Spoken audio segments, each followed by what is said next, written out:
ดุงสูงเมียนป่าเหล้าข้าวเปลือกให้สูงพอลำตาลเหล้าข้าวสารให้สูงพอไปข้าวเหล้าข้าวเจ้าล้นเถือล้นแต่เด้อสุขตั้งกายสบายตั้งใจกินใบมกยกหัวลงใบมกเป็นหาดใบขัดเป็นว่างสัพพะกำลังให้เจดีย์แต่งงามโดยเถิดสาธุนี่ก็ไม่เกี่ยวเก็บสันนาดี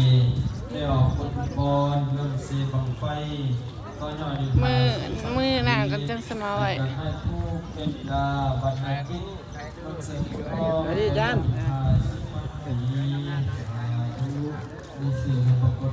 อันนี้แหละอาจารย์ครับ คือยังไงมาถ่ายน้ำจ้ะ รับ สบายสบายใจ อเดเจ้า อาจารย์อย่าง เพิ่นนอก แล้วจื่อไปประเทศชาติมัธยม อเดกันนี่ อาจารย์สอนวะ ที่เขาว่ามาเลย